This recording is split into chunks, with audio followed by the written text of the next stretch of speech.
pick it back. We'll come back to the Moors. Okay. Because they leave to Robert Johnson. Right.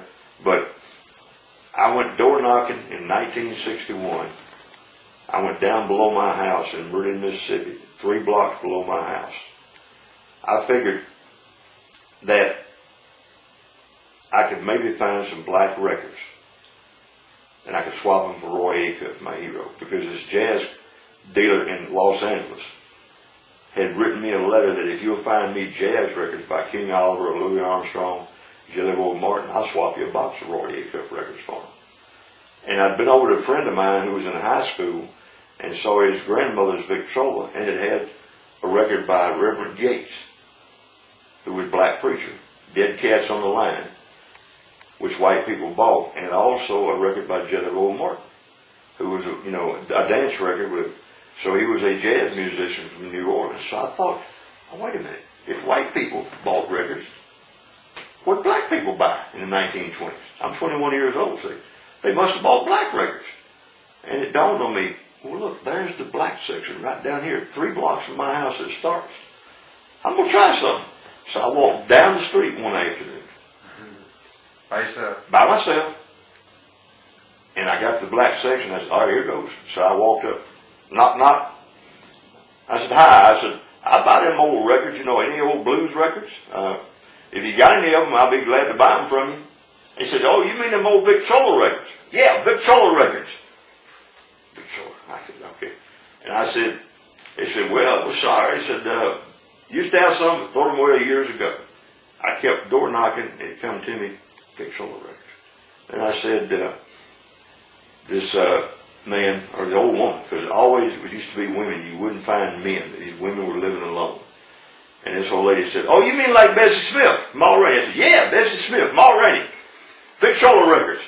She said, oh, I had some, but I threw them away last spring. I said, okay, well, thank you, ma'am. I walked on up the street, and I found this old lady. She must be 80 years old. And I said, yes, ma'am. I said, I buy them old Victrola records. Back in Blind Lemon, I got somehow Blind Lemon. Later on I got a Blind Lemon. I said about Bessie Smith and Ma Rainey. Those names just stuck with me. I didn't know who they were. She said, I believe white man. I got some of them records. Well, she called me white man. She said, let me go look and see. She came back out. I sat on the steps. I always sat on the steps because I didn't want to go in the house and make them feel uncomfortable with me. And the only people who came to black homes in those days who were white were the insurance collectors collecting burial insurance. See, that's usually who came in the black section of town, white. They always had a burial policy. They paid for it so they could get buried. So you had these white insurance collectors who came and collected for the policy every week or every month at least. And so I sit on the porch, and this little old lady, about 80 years old, brings out these 2 records. That's all she had. She said, white man, this is all I got, these 2 records. I said, well, yes, ma'am, let me look at them. Look at them. Okay record. Chippy Hill. Miss Katie Miss. Okay, whatever that means. Other side, Streetwalker Blues. I said, what's a Streetwalker? I didn't know what a Streetwalker was at 21 years old. And the other record was a Champion record, and I never saw but one more Champion in the entire state of Mississippi. But she said, well, I can sell it to you. How much do you pay? I said, oh, ma'am, 50 cents a piece. How about that? So I gave her a $1 bill for the 2 records. I took them home. I felt, overjoyed. I found 2 records. I took them home, put it on the record player, and I looked at the label and it said, Trumpet by Louis Armstrong. I said, whoa, I know who Louis Armstrong is. And I put on the records and I said, hey, that's not bad. Next day, I went back out door knocking again. And that's how I got started. And in the next 6 months in Meridian, Mississippi, I was working part-time for the Meridian newspaper, making $10 a week at a part-time job. And I was buying records with that $10 a week. In other words, and trying to buy a little gas and go to a junior college at Meridian at the same time. And I door knocked all over Meridian, Mississippi. And I found 2 records that nobody had ever found. Within a year's time, a New York collector had heard about me. That's what I was going to ask you. Yeah. How anyone heard about you? Well, here's how it happened. there was a guy in Birmingham, Alabama called Pat Cather, whose daddy ran a print shop, and he started putting out a music magazine called Music Memories, and he was into Jelly Roll Morton and piano rolls and stuff like it. Somehow I heard about him, and he sent me his magazine. Well, by this time I had moved to Jackson to try to make some money to go to college on, and I went to work for Orkin Pest Company for 18 months. I ran a pest route, West Jackson, Raymond, Bolton, Edwards. In Edwards, Mississippi, one day at noontime, I knocked on a black door, and I found 2 Charlie Patton Paramounts. I said, Charlie Patton, who is this guy? Mississippi Boll Weevil Blues. You didn't know who he was? No, I didn't know who he was this time. And many other people didn't either. No. Right? Unless See, they bought him back in the Right. 30s. Now, back in Meridian, I had found 2 Robert Johnson records.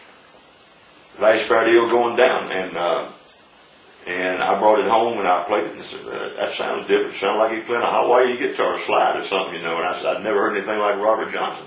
But I wasn't bowled over by Robert Johnson, because the other record I found by Robert Johnson was Me and the Devil Blues and Sweet Home Chicago. I found 3 before it was over in Meridian.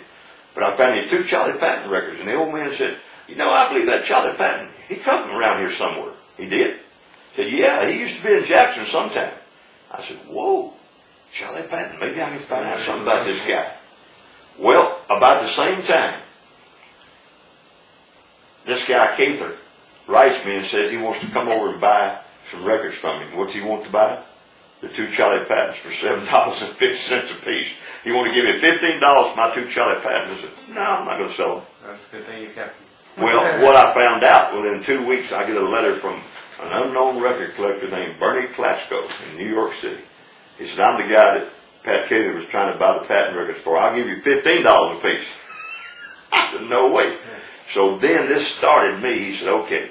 He said, I work with Pete Whalen with the Origin Jazz Library. We put out the first Charlie Patton reissue back in a year or 2 ago.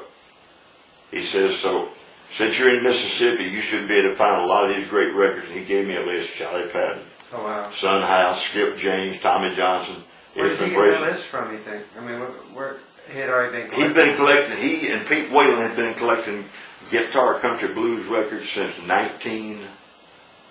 50s, mid-50s. And they had cornered the market. I think maybe they had a listing of what Paramount had released. No, because here's the problem. At that time, nobody knew what was on the Paramount label. Wow. Because all the files had been destroyed during World War II.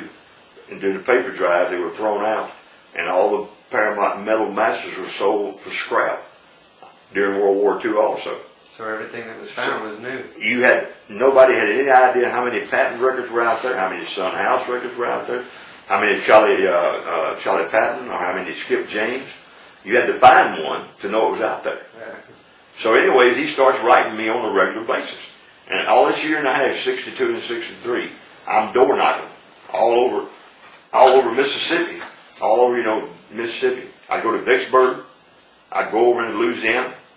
Over in Louisiana, I found the first copy of a Son House Paramount called Dry Spell Blues. First known copy. They wanted $25 for it. I couldn't get it. Eventually, Klatsko writes me, we've got to get that record. It's never been found. So eventually, over a period of about 9 months, I was making $10 a week, $40 a month, going to college now by 63 when I found this record. And eventually, he sends $25. I go over and get the record, come back, and send it to him begrudgingly and cry all the way to the post office. But this is how I started building my record collection, door knocking. Well, in 63 also, I found Ishmael Bracey. You know how I found Ishmael Bracey?